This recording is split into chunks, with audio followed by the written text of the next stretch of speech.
नमस्कार विद्यार्थी मित्रांनो, 10th क्लासमधील कोऑर्डिनेट जॉमेट्री या चॅप्टरमध्ये आपल्या सर्वांचं स्वागत आहे। आज आपण 10th क्लासमधील चॅप्टर नंबर 5 कोऑर्डिनेट जॉमेट्री याला सुरुवात करणार आहोत। कोऑर्डिनेट जॉमेट्री हा कन्सेप्ट तुम्हाला 9th क्लासमध्येही झालेला आहे आणि त्याची फक्त एकदा सुरुवातीला आपण रिवाइज करूया। त्याच्या अगोदर 9th क्लासमध्ये आपण डिस्टन्स फॉर्म्युला हा यूज केलेला आहे। तो कशावरती यूज केलेला आहे? Number line. त्यावेळेस आपण काय करतो, एखाद्या सेगमेंटचं किंवा नंबर लाईनवरचं ज्यावेळेस आपण डिस्टन्स फाइंड आउट करत होतो, ते डिस्टन्स कोणत्या पद्धतीनं ते फाइंड आउट करत होतो ते आपण पाहिलं होतं। त्यानंतरचा पॉईंट आता आपल्याला 10thला पुढे दिलेला आहे डिटेलमध्ये, तर ते कोणत्या पद्धतीनं ते आपण पाहूया। आता ते याच्यामध्ये first of all distance between two points on A number line. Number line वरती दिलेले जे तुमचे पॉइंट्स असतात ते पॉइंट्स आणि त्यांचे नंबर्स म्हणजे कोऑर्डिनेट्स आणि पॉइंट्स कशाला म्हणतात हे एक्सप्लेन केलेले आहे। जे नंबर्स आहेत ते नंबर्स ज्या अल्फाबेट्सने दर्शविले जातात त्याला काय म्हणतात?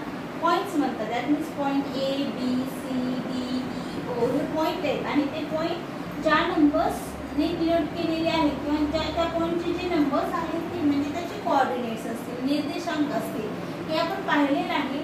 आता याच्यामध्ये या नंबर लाइन वरती एखाद्या सेगमेंटवरची किंवा हा दोन पॉइंटची जर आपल्याला लेंथ फाइंड आउट करायची असेल तर ती लेंथ आपण कशी फाइंड आउट करत होतो, डिस्टन्स कसं काढत होतो हे आपण पाहिलेले। राईट, सर्वांच्या लक्षात आलं? तर डिस्टन्स काढण्यासाठी आपण काय केलं होतं की त्याच्यामध्ये larger coordinate minus smaller coordinate आणि सिंपल फॉर्म्युला आपण त्याच्यामध्ये यूज केला होता, बरोबर आहे। त्यासाठी मी first example number line draw केलेली आहे। याच्यामध्ये काही पॉइंट्स पण घेतलेले आहेत आपण। त्यामध्ये डिस्टन्स ऑफ AB हे फाइंड आउट करण्यासाठी पहा, आता AB चं डिस्टन्स फाइंड आउट करायचे।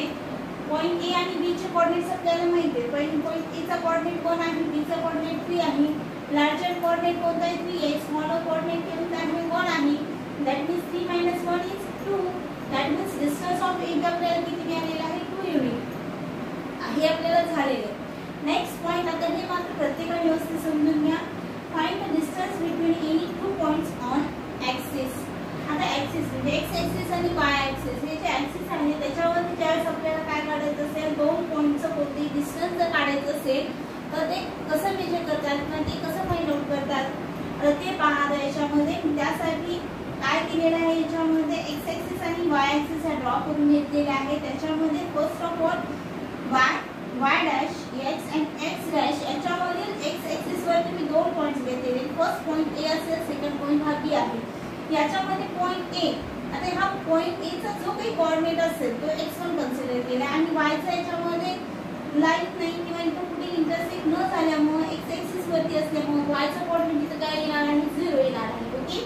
आणि पॉइंट बी चा सुद्धा x2 हा त्याचा कोऑर्डिनेट झाला आणि त्याचा y चा कोऑर्डिनेट काय असेल? 0 असेल। म्हणजे पॉइंट बी चे कोऑर्डिनेट x2 0 आणि a चे x1 0 हे तुमच्या लक्षात आलं असेल। आता याच्यामध्ये ज्यावेळेस कोणतीही लाईन एक्स ॲक्सिसला ज्यावेळेस कशी असते? पॅरलल असते, तर त्यावेळेस पॅरलल लाईनचा डिस्टन्स काढण्यासाठीचा जनरल फॉर्म्युला मिळतो, त्यासाठी तुम्हाला सोपं जावं म्हणून घेतलेला आहे। आता इथं जो आपल्याला AB चा डिस्टन्सचा फॉर्म्युला मिळणार आहे तोच फॉर्म्युला म्हणजे कोणतीही एक्स जी ॲक्सिस असेल त्याला जी पॅरलल लाईन असेल त्या पॅरलल लाईनचा फॉर्म्युला म्हणजे जनरली काय असणार आहे? x2 - x1। हा कसा असेल फॉर्म्युला तर पहा, डिस्टन्स ऑफ AB काय मिळणार आहे आपल्याला? x2 - x1, कारण 0 चं तर आपल्याला मेजरमेंट किती मिळणार आहे? 0। Okay, so distance of AB x2 - x1। Reason काय असेल? कारण या 0 पॉइंट पासून जे तुमचे कोऑर्डिनेट असतील ते राईट हँड साइडला जात असताना त्याच्यामुळे लार्जर होणार आहे। सो इथं x2 ची व्हॅल्यू x1 पेक्षा कधी लार्जच असणार आहे। So distance of AB = x2 - x1। इथपर्यंत तुमच्या सर्वांच्या लक्षात आलं असेल की ज्यावेळेस आपण एक्स ॲक्सिस वरती कोणतेही दोन पॉइंटचं डिस्टन्स मेजर करतो त्यावेळेस त्याचं जनरल फॉर्म्युला काय असेल? x2 - x1 किंवा एक्स ॲक्सिसला पॅरलल असलेल्या कोणत्याही लेंथचा जनरल फॉर्म्युला काय असणार आहे? x2 - x1। As it is आता वाय ॲक्सिससाठी पाहूयात। एक्स ॲक्सिससाठी मी सेपरेट फिगर ड्रॉ केलेली आहे, वाय साठी सेपरेट फिगर ड्रॉ केलेली आहे। वाय ॲक्सिससाठी सुद्धा पहा याच पद्धतीनं एक्स ॲक्सिस, वाय ॲक्सिस, परंतु याच्यामध्ये एक्स ॲक्सिस वरती मी पॉइंट्स घेतलेले नाहीये। कशावरती घेतलेले आहेत? वाय ॲक्सिस वरती पॉइंट घेतलेले। Point P and point Q हे दोन पॉइंट्स असतील। याच्यामध्ये पहा आता पॉइंट P चे कोऑर्डिनेट कोऑर्डिनेट्स y1, 0 कारण x ऍक्सिसचा याचा कोऑर्डिनेट काय असणार आहे 0 असणार आहे. ओके आणि इथं सुद्धा q चा कोऑर्डिनेट y2 आणि इथं x चा किती असणार आहे याचा x ऍक्सिसचा कोऑर्डिनेट पहा x चा 0 असेल y चा 2 असेल कारण x चा कोऑर्डिनेट आपण अगोदर लिहितो y चा नंतर लिहितो. सो 0, y2 0, y1 ही कोऑर्डिनेट कशी दिली सर्वांच्या लक्षात आले असेल. कोऑर्डिनेट नंतर आपल्याला ऍक्च्युअल काय काढायचं आहे ते डिस्टन्स PQ. कशाचे डिस्टन्स काढायचे जे y ऍक्सिस वरती जे PQ हे दोन पॉइंट आहेत त्या दोन पॉइंटचा आपल्याला डिस्टन्स फाइंड आउट करायचे आहे. मग त्यासाठीचा फॉर्म्युला काय मिळणार आहे y2 y1 कारण लाइन सेगमेंट असू द्या कोणती तुमची नंबर लाइन सेगमेंट असू द्या जनरल फॉर्म्युला सुरुवात कुठून झाली आपली larger coordinate minus smaller coordinate as it is. Larger इथे कोणता नंबर असणार आहे 0 पासून तो एक नंबर असणार आहे ते वरचे नंबर्स काय असणार लार्जर होत जाणार आहे. दॅट मीन्स y2 हा नंबर y1 पेक्षा कधी कसा असणार आहे मोठाच असणार आहे. So y2 is greater than y1 जर असं असेल तर distance of PQ y2 minus y1 कारण x ऍक्सिसचा त्याचे कोऑर्डिनेट्स कसे असणार आहे 0 असणार आहे. याच्या सांगण्याचा अर्थ प्रत्येकाच्या लक्षात आला असेल की याच्यामध्ये या x आणि y ऍक्सिसच्या लाईनचा आपण काय करतो किंवा लाईन वरती जे तुमचे पॉइंट असते त्याचा डिस्टन्स आपल्याला काढायचा असेल तर x ऍक्सिसची जी पॅरलल लाईन असेल त्याचा डिस्टन्स फॉर्म्युला असेल x2 - x आणि y ऍक्सिस वरती जी लाईन पॅरलल असेल किंवा x ऍक्सिसला पॅरलल असेल लाईन जसं आपण डिस्टन्स काढलेला आहे तसंच y ऍक्सिसला जी लाईन पॅरलल असेल त्याचा डिस्टन्स फॉर्म्युला असणार आहे y2 - y1. हे प्रत्येकाने फिगर ड्रॉ करून घ्या. हे प्रत्येकाला व्यवस्थित लक्षात आलं असेल. आता यावरती आधारित असलेला आपल्याला ऍक्च्युअल फॉर्म्युला आता पाहायचा आहे डिस्टन्स फॉर्म्युला. ओके त्यासाठी प्रत्येकाने हे अगोदर जे तुम्हाला x आणि y ऍक्सिस साठीचे फॉर्म्युला आणि एक्झाम्पल दिले ते लिहून घ्या. हे सर्वांचं लिहून झालं असेल. नेक्स्ट आपल्याला पाहायचं ऍक्च्युअल डिस्टन्स फॉर्म्युला. हा डिस्टन्स फॉर्म्युल्यासाठी इथं सुद्धा आपण x आणि y ऍक्सिस ड्रॉ केलेली आहे परंतु ऍक्च्युअल मला इथं आता काय करायचंय हा पॉइंट AB चा डिस्टन्स काढायचा आहे. परंतु AB हा ही जी पॉइंट आहे किंवा ही जी लाईन आहे ती कोणत्याही ऍक्सिसला पॅरलल नाही. परंतु याच्यामध्ये पहा की पॉइंट A यामधून जाणारी जी सेगमेंट असेल ती सेगमेंट मात्र x ऍक्सिसला पॅरलल असणार आहे आणि पॉइंट P पासून जी सेगमेंट जाणार आहे ती मात्र y ऍक्सिसला पॅरलल असेल. म्हणजे यानुसार आपण डिस्टन्स फॉर्म्युला फाइंड आउट करू शकतो आणि ते कोणत्या पद्धतीने आता पाहणार आहोत आपण. फर्स्ट आपण पॉइंट A याचे कोऑर्डिनेट हे x1 आणि y1 घेतलेले आहेत कारण याचं रिझन पहा सुरुवातीला पॉइंट A म्हणजे हा कुठे पॅरलल असणार आहे याचे पॉइंट्स कुठे येणार आहे इथं बद्दल येते. ओके आणि याच्यानुसार आपण काय समजू शकतो की इथला जो पॉइंट असेल हा पॉइंट कसा असणार आहे x1 x ऍक्सिस वरती असणारा फर्स्ट पॉइंट x1 आणि y वरती असणारा हा जो पॉइंट आहे हा असणार आहे y1 म्हणजे A पॉइंटचे कोऑर्डिनेट झाले x1, y1 इथपर्यंत तुमच्या लक्षात आलं असेल. नंतर पॉइंट B चे कोऑर्डिनेट्स आता सेकंड पॉइंट असेल हा x2 म्हणजे याचे coordinate x2 y1 point B चे कोऑर्डिनेट्स घेते. आता नेक्स्ट पॉइंट कोणता आहे आपला D हा पॉइंट आहे. ओके आणि D या पॉइंटचे आपल्याला काय करायचे कोऑर्डिनेट्स. आता हे कोऑर्डिनेट x2 आणि याचा काय असेल y2 हा कोऑर्डिनेट असेल. सो x2 y2 इथपर्यंत सगळ्यांच्या लक्षात आलं. आता याच्यानंतरचा मी पुढे काय घेतलंय की याच्यामध्ये BD आणि AD या दोन पॉइंटचं डिस्टन्स फॉर्म्युला किंवा ह्या दोन ज्या सेगमेंट आहेत डिस्टन्स ऑफ BD आणि डिस्टन्स ऑफ AD म्हणजे सेगमेंट मी कन्सिडर केल्या की BD आणि AD चा डिस्टन्स जर आपण काढू शकलो किंवा त्यानुसार आपण AD चा डिस्टन्स काढू शकतो ते आपल्याला पाहिजे. डिस्टन्स ऑफ BD ही जी लाईन आहे किंवा ही जी सेगमेंट आहे BD सेगमेंट ही y ऍक्सिसला काय आहे पॅरलल आहे आणि y ऍक्सिसला पॅरलल आहे म्हटल्यानंतर त्याचा distance formula y2 - y1 parallel line to y axis आणि सेकंड डिस्टन्स ऑफ AD जी आहे ती x ऍक्सिसला पॅरलल आहे आणि x ऍक्सिसला पॅरलल असल्यामुळे त्याचा डिस्टन्स फॉर्म्युला x2 - x1 हे तुमच्या लक्षात आलं असेल. हे मी तुम्हाला यासाठी रिवाइज केलं होतं. ओके ह्याच्यानुसार आपण हे लिहून घेऊ शकतो. सो BD आणि AD यानुसार आपल्याला BD चा डिस्टन्स y2 - y1 AD चा डिस्टन्स x2 - x1 हे कसं आहे तुमच्या लक्षात आलं असेल. ऍक्च्युअली आता आपल्या आपल्याला काढायचा आहे हा AB तो डिस्टन्स काढायचा. त्यासाठी ट्रायंगल ऑफ ADP म्हणा किंवा BDA म्हणा, याच्यामध्ये D हे पहा इथं D जे आहे तो अँगल हा 90 चा असणार आहे. हे सर्वांना माहिती आहे. तो अँगल D हा 90 चा आहे. सो पायथागोरस थेरम इथं आपण अप्लाय करू शकतो. त्यामुळे पायथागोरस थेरम नुसार AB square is equal to BD plus AD square would the values. So distance of BD y2 minus y1 whole bracket square plus AD is the distance x2 minus x1 whole bracket square. That means आता याच्यामध्ये AB square ची value आहे. आपल्याला फक्त AB ची length काढायची आहे. AB चे डिस्टन्स काढायचे. सो AB हे करत असताना आपण काय केले, या दोन्ही साइडचा टेकिंग स्क्वेअर रूट. दोन्ही साइडचा आपण स्क्वेअर रूट काढलं तर आपल्याला ऍक्च्युअल फॉर्म्युला काय मिळतो, distance formula AB is equal to in root y2 minus y1 bracket square plus x2 minus y1 bracket square. हा फॉर्म्युला कसा आला हे प्रत्येक वेळी व्यवस्थित लक्षात आला असेल. हा IMP फॉर्म्युला आहे, महत्त्वाचा आहे, प्रत्येकाने लक्षात ठेवायचा. डिस्टन्स फॉर्म्युला म्हणजे की in root y2 minus y1 whole bracket square plus x2 minus x1 whole bracket square. Okay, प्रत्येकाने लिहून घेणे.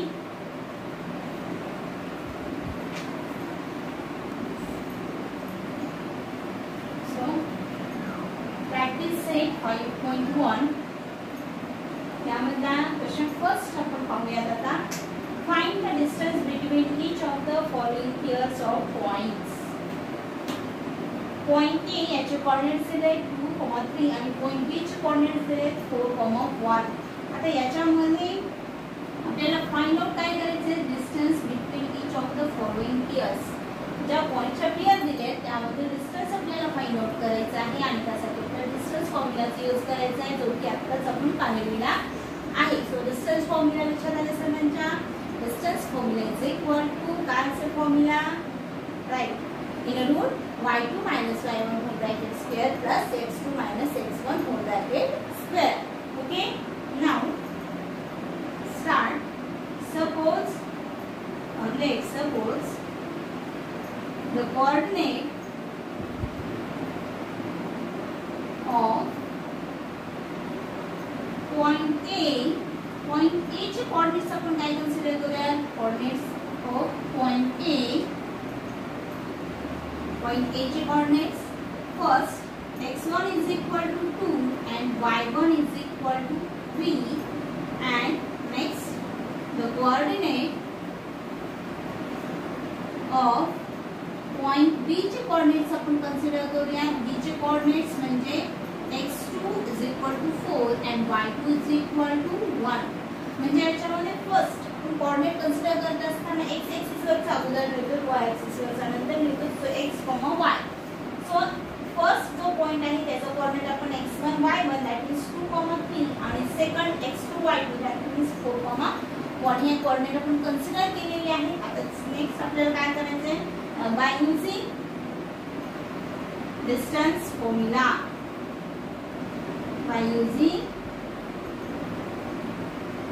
डिस्टन्स फॉर्म्युला आपल्याला कशाचा फॉर्म्युला यूज करायचा आहे, डिस्टन्स फॉर्म्युला यूज करायचा. तो फॉर्म्युला आहे आणि कोणत्या पॉइंट साठी आहे, पॉइंट ए बी साठी आपल्याला डिस्टन्स फॉर्म्युला यूज करायचा आहे. Distance of A B is equal to in root y2 minus y1 whole bracket square plus x2 minus x1 whole bracket square.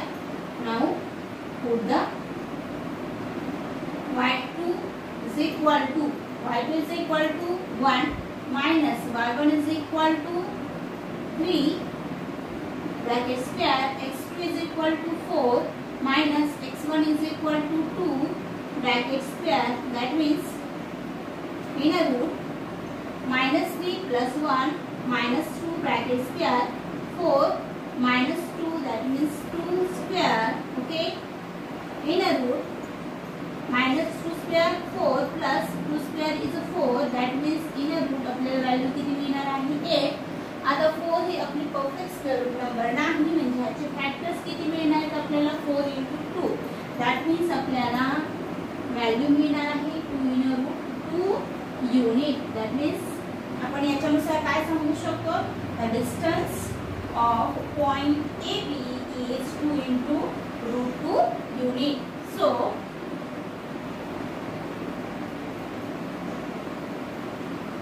distance of point A and B is 2 into 2 root 2 unit. 2 into root 2 unit. Examples होते सर्वांच्या लक्षात आलं असेल, प्रत्येकाने लिहून घे. ठीक आहे. आता यानंतर ऍज इट इज आपल्याला काय पाहिजे, सेकंड जे पॉइंट दिलेले रेडियस त्याचा सुद्धा डिस्टन्स फाइंड आउट करायचा आहे. सो इथे सुद्धा आपण काय करूया, सपोज द कोऑर्डिनेट ऑफ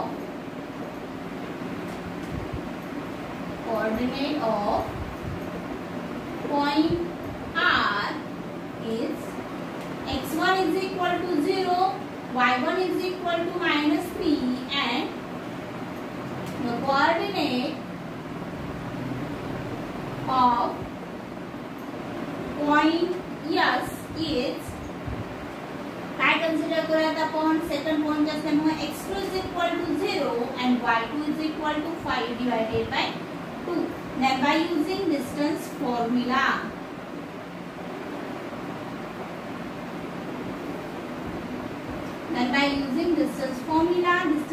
आपण यूज करूया. डिस्टन्स फॉर्म्युला काय असेल, डिस्टन्स ऑफ RS आपल्याला काढायचा आहे. सो इन्सर्ट किंवा इन रूट मध्ये काय असेल आपलं, y2 minus y1 whole bracket square plus x2 minus x1 whole bracket square.